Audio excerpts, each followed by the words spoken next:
सरकार से भी मांग करते हैं कि 17वीं बीपीएससी जो परीक्षा हुई है उसको जो है रद्द किया जाए।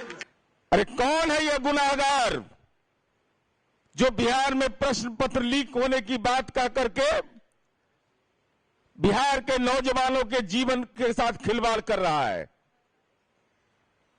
ये राजनेता हैं, प्रतिपक्ष के नेता हैं, अशांत पार्टी वैनिटी वैन वाले हैं, कंबल वाले हैं, नौकरी के बदले जमीन लेने वाले भी तड़प रहे थे रात में। क्या हम तो एकदम आ गए बेचैन होके। हालांकि आधे घंटा 1 घंटा में फरार भी बेचारे हो गए।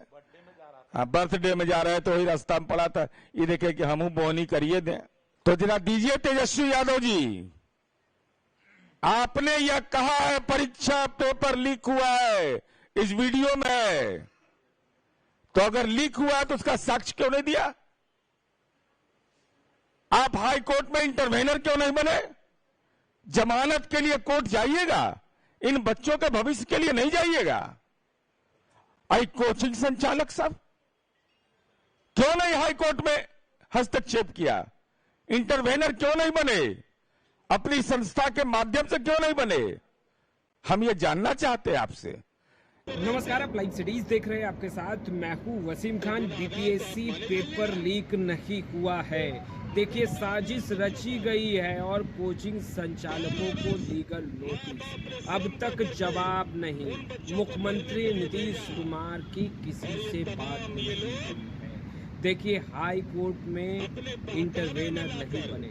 बड़ा सवाल नीरज कुमार जेडीयू के एमएलसी ने उठा दिया है। साफ लफ्जों में कह रहे हैं पेपर लीक नहीं, साजिश रची गई।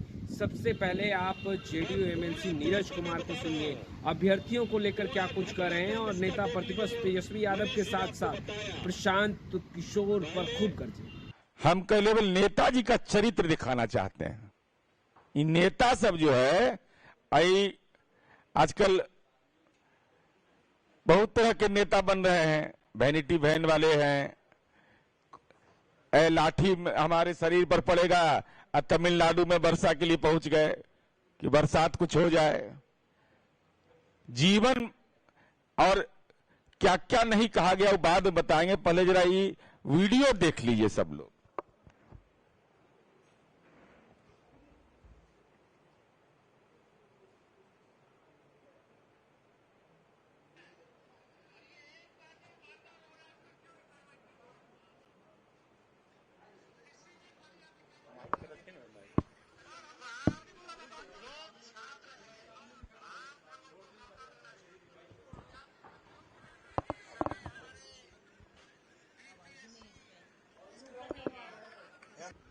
और सरकार से भी मांग करते हैं कि 17वीं बीपीएससी जो परीक्षा हुई है उसको जो है रद्द किया जाए। हम लोग पूरी तरीके से न्याय चाहते हैं, इंसाफ चाहते हैं। और ये सब जंगल बड़ा दिखाई जा रहा था सब। राहुल जी सब वीडियो दिखा दीजिए इधर, वीडियो दिखा दीजिए, वीडियो कैसे मारा जाता है। देखिए सब कैसे मारा, देखिए सब कैसे देख रहे हैं सर, देखिए सर कॉपी में सब कैसे कर रहे हैं।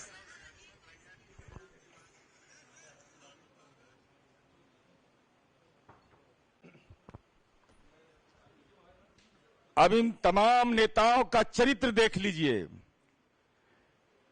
ये कह रहे हैं कि प्रश्न पत्र लीक हुआ है। कोचिंग संचालक कह रहे हैं कि हमारे पास साक्ष्य है। एक ने तो इतना दुस्साहस करके कह दिया कि माननीय मुख्यमंत्री जी से हमारी बात हुई है, उन्होंने अपने प्रधान सचिव को निर्देशित कर दिया है।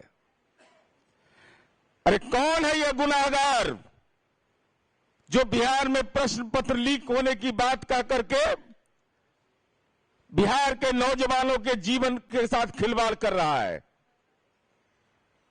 ये राजनेता हैं, प्रतिपक्ष के नेता हैं, अशांत पार्टी वैनिटी वैन वाले हैं, कंबल वाले हैं, निर्दलीय हैं। हम सवाल जानना चाहते हैं इन तमाम नेताओं से, अगर आप अभ्यर्थी के पक्ष में थे, आप हाई कोर्ट में इंटरवेनर क्यों नहीं बने? हाई कोर्ट में इंटरवेनर नहीं बनना ही यह बताता है कि साजिश में ये सारे लोग शामिल थे। बिहार पब्लिक सर्विस कमीशन ने मेरी जानकारी के हिसाब से कुछ एक कोचिंग संचालकों को लीगल नोटिस भेजा। मुझे लगता है कि अब तक उन्होंने कोई भी रिप्लाई नहीं दिया। तो सच को आज किस बात का था? अगर आपके पास एविडेंस था, ब्रह्मांड खोज के ला रहे थे आप, तो आप हाई कोर्ट में इंटरवेनर क्यों नहीं बने और उन बच्चों की जिंदगी को बर्बाद करने की कोशिश किया? वो बेगुनाह बच्चे, उनका क्या दोष है? वो निरपराध। जब माननीय उच्च न्यायालय में याचिका दाखिल थी, उस समय आंदोलन के लिए, जुलूस के लिए प्रेरित कर रहे थे, तो गुनाहगार तो आप माने जाइएगा। मुकदमे हो गए उन बच्चों पर। कौन होगा उस मां बाप ने श्रम कर करके उन बच्चों को पढ़ने के लिए भेजा, और ये तमाम ये लोग अपने बहकावे में लाकर, जब माननीय उच्च न्यायालय के मामला न्यायिक क्षेत्र में था, सब जुडिस था, तो उन बच्चों को भड़काया क्यों आपने? और पूरे तौर पर मैं बता रहा हूं, पूरा घटनाक्रम इसका देख लीजिए जो मनीष जी ने आपको बताया। पहले फॉर्म के बारे में होता है प्रचार शुरू कि बहुत सारे छात्र छूट गए हैं। जब परीक्षा आयोजित होने के पहले नॉर्मलाइजेशन की बात होती है, 20-25 दिन यह बात चलता है, फिर मार्केट से यह बात खत्म हो जाता है, फिर जो ही परीक्षा आयोजित होती है फिर शुरू कर देता है, 2-3 दिन के बाद परीक्षा को रद्द करो। ये पूरे तौर पर एक खतरनाक साजिश थी बिहार के अंदर में। माननीय उच्च न्यायालय ने टिप्पणी किया, मैं उस पर कोई टिप्पणी नहीं करना चाहता, लेकिन आईना दिखाया इन निर्लज्ज लोगों को। जो निर्लज्ज लोग हैं, कहा है माननीय उच्च न्यायालय ने, कोचिंग सेंटर और शिक्षा माफिया पर संदेह व्यक्त किया है। कहा है, ये लोग मांग किया था कि सीबीआई जांच हो या किसी अन्य एजेंसी से। इन्होंने कहा कि कोर्ट ने इस संदर्भ में ठोस प्रमाण न होने के कारण इसको अस्वीकार किया। यह कहा माननीय उच्च न्यायालय ने, कार्यकारी न्यायाधीश, मुख्य कार्यकारी न्यायाधीश और एक अन्य न्यायाधीश के डबल बेंच का फैसला है। कहा कि कोचिंग सेंटर वरदान है कि अभिशाप है? वरदान है कि अभिशाप है? जजमेंट में उन्होंने ये रिमार्क दिया, ऑब्जर्वेशन, और कहा कि शिक्षा का व्यवसायीकरण और नैतिकता की कमी।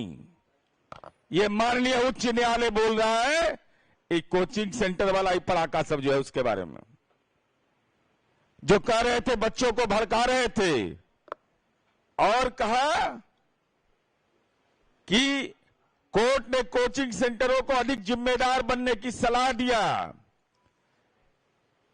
परीक्षा की तैयारी में छात्रों को कोचिंग सेंटर मालिकों ने आंदोलन के लिए प्रेरित किया। ये गुनाह आपके बारे में बताया कि आपने बच्चों के साथ ये गुनाह किया है। सोशल मीडिया पर इन लोगों ने बच्चों को भड़काने का काम किया। कोर्ट ने संभावना व्यक्त किया।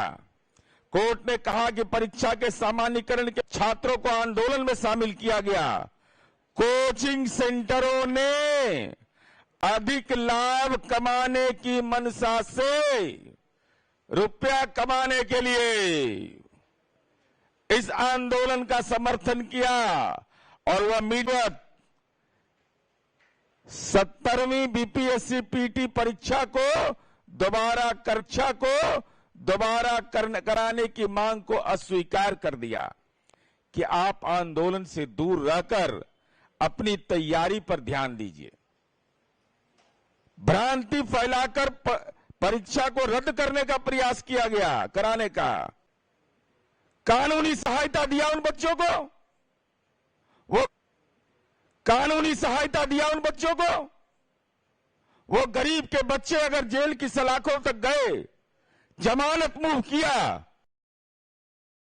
जारी करो किसको कितना मदद किए हो और किस अकाउंट से मदद किए हो। और दूसरा सवाल मेरा है कि वो तो मुदाले बन गए, अब उस बेचारा निरपराध हुआ। माननीय उच्च न्यायालय ने भी कहा कि उसको गुमराह किया गया, कोचिंग सेंटर के लोगों ने यह किया, तो दो अपनी कमाई का हिस्सा।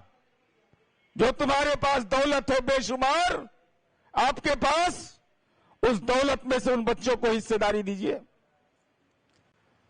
वो बच्चे क्या करेंगे अब? वो अभ्यर्थी नहीं बन सकते, सॉरी अभ्यर्थी कहीं नौकरी नहीं पा सकते सरकारी। प्रतिभा रहते हुए उनके साथ जो आपने व्यवहार किया और माननीय उच्च न्यायालय ने उस पर मुहर लगाया, तो गुनाहगार कौन है? और नौकरी के बदले जमीन लेने वाले भी तड़प रहे थे रात में कि हम तो एकदम आ गए बेचैन होके।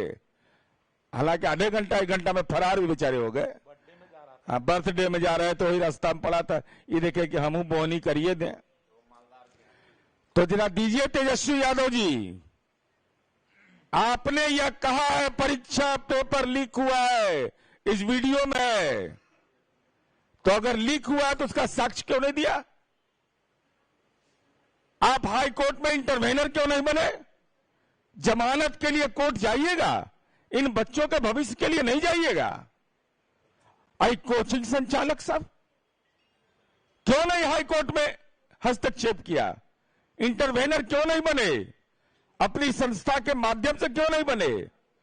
हम ये जानना चाहते हैं आपसे।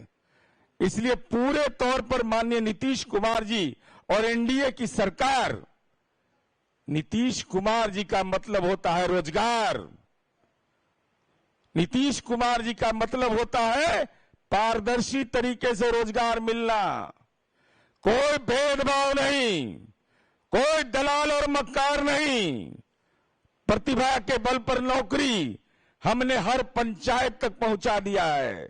तो आपने सुना, देखिए बीपीएससी पेपर लीक मामला लगातार तूल पकड़ता दिखाई दे रहा था, जहां अभ्यर्थी सड़कों पर भी उतरे, गर्दनीबाग धरना स्थल पर अनिश्चितकालीन धरने पर और सवाल पूछते रहे सब। देखिए कई कोचिंग संचालक भी अभ्यर्थियों के साथ खड़े हुए दिखाई दे। देखिए खान सर, गुरु रहमान सर, ये बड़े नाम हैं जो अभ्यर्थियों के साथ दिखाई। मामला हाई कोर्ट, और ऐसे में जेडीयू एमएलसी ने बड़ा सवाल खड़ा कर दिया। आपने सुना। फिलहाल इस वीडियो में इतना ही। आपका बहुत बहुत शुक्रिया।